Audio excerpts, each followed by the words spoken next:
Midi, 13h, Romain Desarbres. Richard Ferrand, l'ancien président de l'Assemblée nationale, dit ce matin dans Le Figaro, quand on lui demande s'il regrette qu'Emmanuel Macron ne puisse pas se présenter en 2027, donc pour un troisième mandat. Il répond ceci.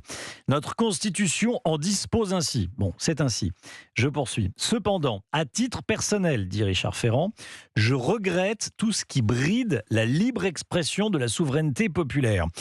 Et Richard Ferrand de citer, parmi ce qui bride la libre expression de la souveraineté populaire, pour reprendre son expression, il cite la limitation du mandat présidentiel dans le temps.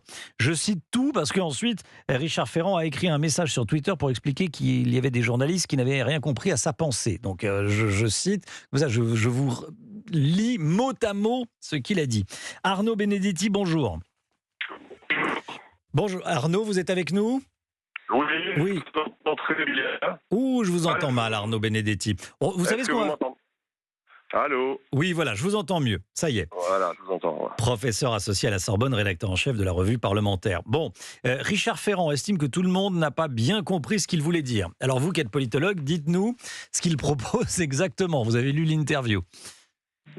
Écoutez, je crois que M. Ferrand semble rétro-pédaler par rapport à l'interview qu'il a donnée au Figaro, parce que quand on lit littéralement, d'une certaine manière, ses propos, il regrette qu'un troisième mandat ne soit pas possible pour un président de la République déjà 2 fois élu. Ce qui est assez étonnant finalement dans cette déclaration, qui n'est pas nouvelle, je rappelle que Jean-Pierre Raffarin lui-même, soutien du président de la République, avait tenu des propos similaires voici quelque temps. Ce qui est un peu finalement surprenant dans ces déclarations, c'est que ça ne correspond pas fondamentalement, me semble-t-il, à l'état de l'opinion publique. On est aujourd'hui avec une opinion publique qui demande plus d'horizontalité, qui demande plus de parlementarisation du régime. On l'a vu notamment lors de la réforme des retraites. Et on a finalement un camp présidentiel, un parti présidentiel qui, lui, in fine, propose d'une certaine manière une hyper-présidentialisation du régime. Donc il y a un hiatus qui semble s'installer entre in fine aujourd'hui le pouvoir, dans sa pratique aussi du pouvoir, et une grande partie de l'opinion publique. Mais quand on lit les propos de M. Ferrand, alors s'agit-il d'un ballon sonde qui est envoyé ? A-t-il fait cette déclaration en accord avec le président de la République ? Il y a des tas de questions qui, bien évidemment, se posent suite à cet entretien. Mais en tout cas, clairement, les propos de Richard Ferrand, à partir d'un regret qui est exprimé, d'une certaine manière, préconisent la possibilité d'un troisième mandat qui me paraît, de toute façon, dans l'état actuel des choses, quelque chose d'assez impossible, parce qu'il faudrait une réforme de la Constitution. Et aujourd'hui, au regard de ce que l'on sait de l'équation parlementaire, cette réforme de la Constitution paraît à ce stade assez impossible. Mais c'est vrai que quand on lit cette interview, franchement, on se pince, parce que Richard Ferrand, ancien président de l'Assemblée nationale, proche du président de la République, en pleine page, enfin 3/4 de page dans le Figaro aujourd'hui, il sait ce qu'il dit. Il dit « je le regrette à titre personnel ». Bon, c'est l'ancien président de l'Assemblée nationale, c'est pas non plus un kidam. Et alors, il a ensuite tweeté, parce qu'effectivement, il rétropédale après, il dit « consternant de voir s'agiter réseaux sociaux et médias paresseux sur une proposition stupide que je ne fais pas ». Bon, soi-disant, la presse n'a pas compris. Enfin, la presse a très bien compris ce qu'il voulait dire. Ce que vous dites, c'est un ballon sonde, c'est-à-dire qu'il le dit, il joue une petite musique et puis il voit comment ça réagit. Oui, on peut en tout cas interpréter comme cela ses propos.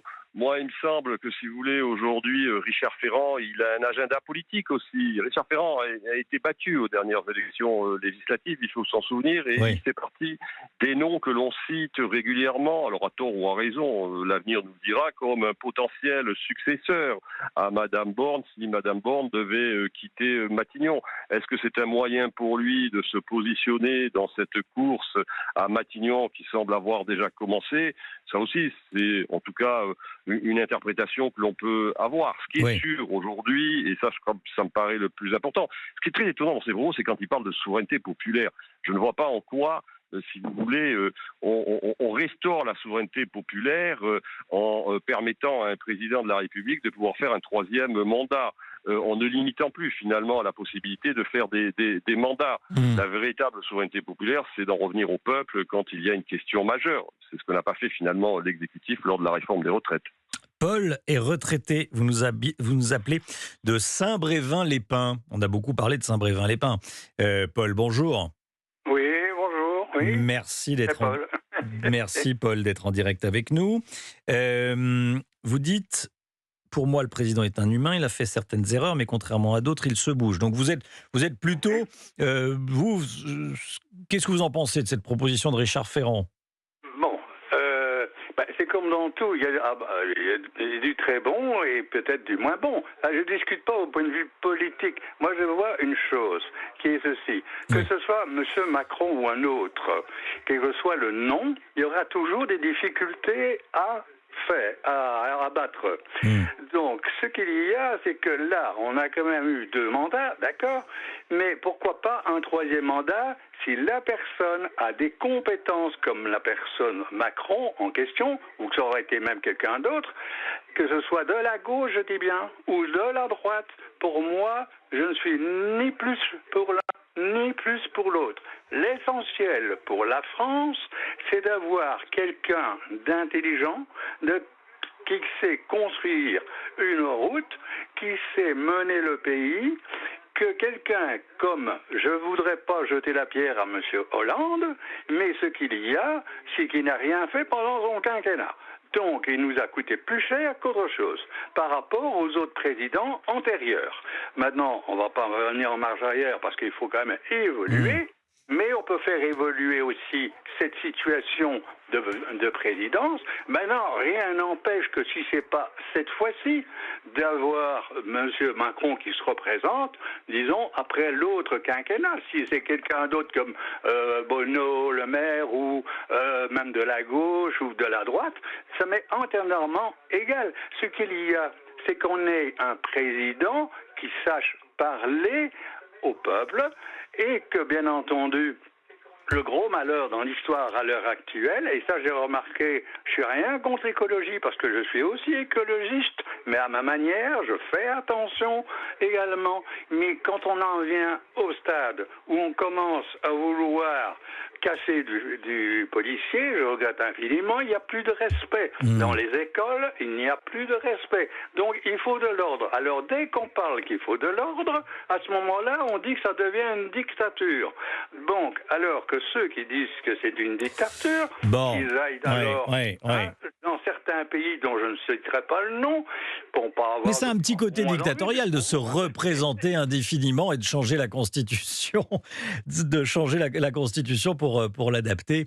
Merci beaucoup, Paul, de nous avoir appelé de Saint-Brévin-les-Pins. Arnaud Benedetti était avec nous également. Vous êtes encore là, Arnaud Benedetti ?